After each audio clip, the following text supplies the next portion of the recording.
নমস্কার বন্ধুরা, welcome to মধুমিতার রান্নাঘর। আজ আমি আপনাদের সামনে হাজির হয়েছি নতুন একটি ব্রেকফাস্ট বা নাস্তার রেসিপি নিয়ে। খুব ঝটপট তৈরি হয়ে যায়, চেনা পরিচিত, কিন্তু একটু অন্যরকম পদ্ধতিতে, একদম সহজ পদ্ধতিতে আপনাদের এটা আমি করে দেখাবো। যারা আমার চ্যানেলের নতুন ভিউয়ার্স তাদেরকে আমার রিকোয়েস্ট, আমার চ্যানেলটিকে সাবস্ক্রাইব করবেন, লাইক শেয়ার কমেন্ট করে আমার পাশে থাকবেন। তো চলুন পুরো রেসিপিটি দেখার অনুরোধ রইল। এখানে আমি নিয়ে নেব এই একই কাপের মাপে, বা আপনারা যদি কাপ এরকম না থাকে তাহলে কিন্তু আপনারা যে কোনো বাটিতে মেপে নিতে পারেন।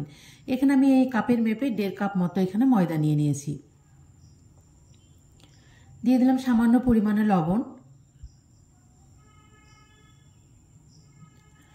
লবণ দেওয়ার পরে ভালো করে মিশিয়ে নেব।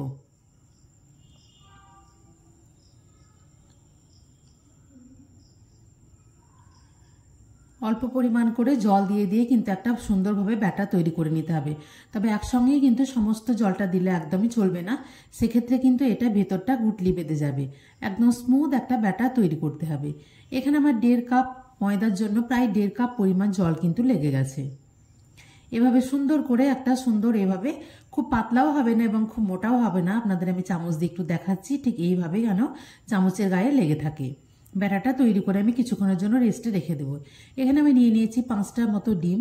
ডিমে দিয়ে দিলাম কিছুটা পরিমাণে লবণ। তারপরে এটা ভালো করে একটু ফেটিয়ে নিতে হবে।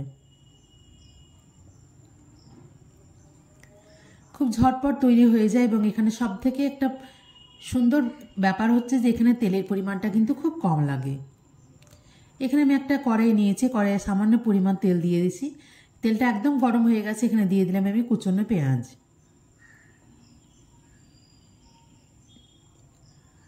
আর কিছু ক্যাপসিকাম। আপনারা চাইলে কিন্তু আরও কিছু পরিমাণ সবজি, এখানে বাঁধাকপি বা গাজর এসব কিন্তু সবজিও এখানে দেওয়া যায়।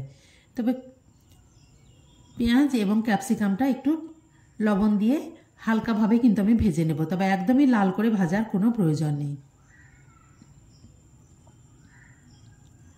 একদম হালকাভাবে সতে করে নিয়েছি। মাত্র 1 মিনিট এখানে নাড়াচাড়া করলেই কিন্তু এটা সফট হলে কিন্তু নামিয়ে নেব। দেখুন অনেকটা কিন্তু সফট হয়ে গেছে, এটা নরম হয়ে গেছে। তো এখানে এবার এটাকে তুলে নেব।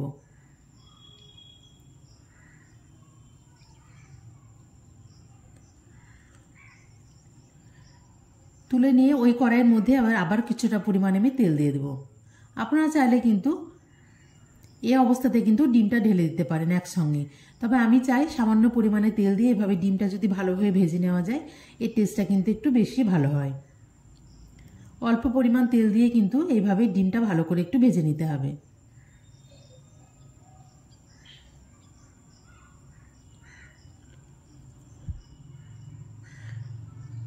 তারপর এটাকে ভালোভাবে নেড়ে চেড়ে একটু ঝুরঝুরে করে নিতে হবে।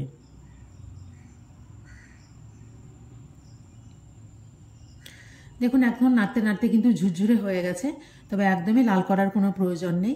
এবার এখানে আমি স্বাদটাকে একটু বাড়িয়ে দেওয়ার জন্য দিয়ে দিয়েছি সামান্য পরিমাণে গোলমরিচ গুঁড়ো। আপনারা চাইলে কিন্তু চাট মশলা এখানে ব্যবহার করতে পারেন।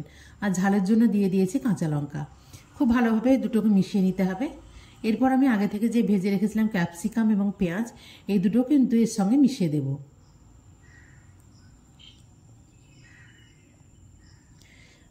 একটু মিশিয়ে নিয়েছি এবং পুরটা একদম রেডি হয়ে গেছে। এটা কিন্তু একটু ঠান্ডা করে নেব। এদিকে একটা প্যান খুব ভালো করে আমি গরম করে নিয়েছি সামান্য পরিমাণ তেল দিয়ে। প্যানটা কিন্তু একদম হাই হিটে গরম করা যাবে না, নইলে কিন্তু এটা একদম গুটিয়ে যাবে, ময়দাটা কিন্তু একদম ছড়ানো যাবে না। একটা চামচের সাহায্যে এভাবে ভালো করে ছড়িয়ে নিয়েছি। এখন উপরটা একটু শুকনো শুকনো হবে, তখন কিন্তু এটা উপর থেকে উল্টে দেবো।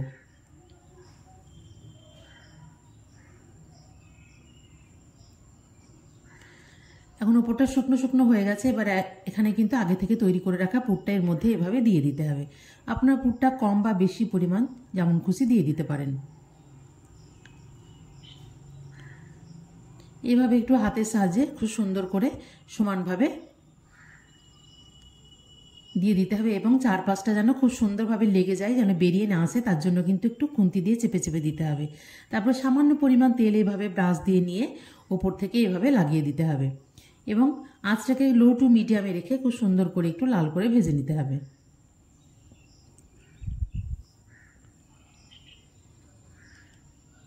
সামান্য অল্প সময়ের মধ্যে এভাবে নেড়েচেড়ে ভেজে যখন ওপরটা একটু লাল হয়ে আসবে এবং ক্রিস্পি হয়ে যাবে তখন কিন্তু নামিয়ে নিতে হবে। এক্ষেত্রে সবথেকে সুবিধা হচ্ছে এক্ষেত্রে কিন্তু মাখা বা বেলার কোনো রকম ঝামেলা নেই, খুব সহজে চটজলদি কিন্তু হয়ে যায় এবং যে কেউ কিন্তু এটা দেখে বানাতে পারবে। তৈরি হয়ে গেছে। এইভাবে লাল করে আমি সবগুলোই ভেজে নিয়েছি। তো আমি এখানে একটু ওপর থেকে দিয়ে দিয়েছি সস। একটা বাটির মধ্যে সামান্য পরিমাণ শসা কুচি। এইভাবেই কিন্তু রাত্রের ডিনার বা ব্রেকফাস্ট বা বাচ্চাদের টিফিনেও কিন্তু আপনারা এই রেসিপিটি বানিয়ে দিতে পারেন। ওপর থেকে চাইলে কিন্তু একটু সসও ছড়িয়ে দেওয়া যায়। একদম টেস্টি এবং হেলদি